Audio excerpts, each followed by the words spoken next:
छोटी सी कहानी और बड़ी सीख। एक बार एक सीधा साधा किसान था।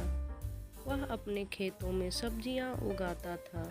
जब उसे पैसों की ज़रूरत होती तो वह एक सेठ से उधार पैसे ले आता था। फिर सेठ को अपनी सब्जियां पहुंचाता था, जिससे थोड़े थोड़े करके पैसों का हिसाब बराबर हो जाता था। किसान बहुत मेहनती था। वह अपने बच्चों के साथ खेतों में काम करता रहता था। अभी सब्जियां बेचने के लिए तैयार नहीं थी और किसान के पास अपने खर्चा के लिए जमा पैसे भी खत्म हो चुके थे। किसान सेठ के पास गया और सेठ से कहा कि कुछ रुपए और कुछ खाने की ज़रूरी सामान चाहिए। सेठ जी ने कुछ रुपए किसान को दे दिए और घर का कुछ खाने का सामान जैसे चावल, चीनी, आटा, दाल आदि भी दे दिया। किसान सभी सामान को अपने घर ले आया। कुछ दिनों बाद किसान की सब्जियां बेचने लायक हो गई और किसान को सबसे पहले सेठ से लिए पैसे और सामान के बदले में सेठ को सब्जियां देनी थी। किसान सब्जियां तौलकर इकट्ठा करके सेठ जी के पास ले गया। सेठ जी से कहा कि सब्जियां हैं, इन्हें रख लो। सेठ ने किसान से पूछा कि कितने किलो सब्जियां हैं। किसान ने जवाब दिया कि सेठ जी 20 किलो हैं। सेठ जी ने सब्जियों को उठाकर देखा और अंदाजा किया। सेठ को कुछ कम वजन महसूस हुआ।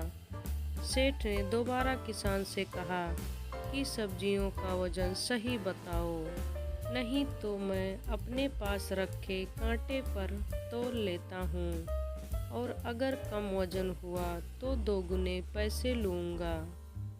किसान अपने घर सब्जियाँ तौल कर लाया था।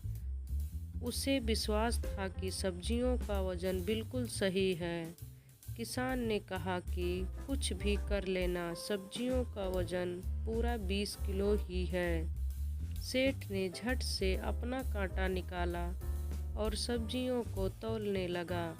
जब सारी सब्जियों को तौल लिया तो सब्जियों का वजन कुल 16 किलो ही निकला। अब सेठ ने किसान से कहा कि तुम मुझे हर बार इसी तरह ठग रहे थे। मैं तुमसे अपने दोगुने पैसे तो लूँगा ही, साथ ही तुझे जेल में भी बंद कराऊँगा। किसान बेचारा कुछ नहीं बोला और सहमा सा अपने घर आ गया। अगले दिन किसान को पुलिस पकड़कर कोर्ट में ले गई, जहां सेठ ने कहा कि मुझे अपने पैसे दोगुने चाहिए। साथ ही मैं इस किसान से पिछले 5 साल से सब्जियां खरीद रहा हूं, जिसका मुझे अलग से हर्जाना चाहिए। किसान परेशान था कि इतने पैसे कहां से चुकाऊंगा। कोर्ट के जज ने किसान से पूछा कि तुमने ऐसा क्यों किया, तो किसान ने जवाब दिया कि जज साहब, मेरे पास कोई वजन तौलने के बाट नहीं है। मैं सेठ जी की दुकान से 5-5 किलो सामान लेकर गया था।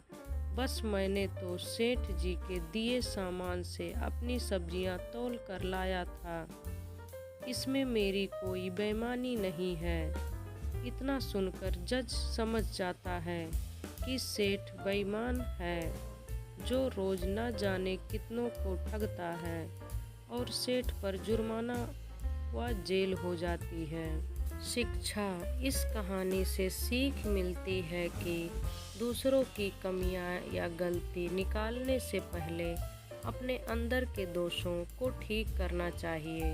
आपको कहानी कैसी लगी, हमें आप कमेंट के माध्यम से बता सकते हैं। धन्यवाद।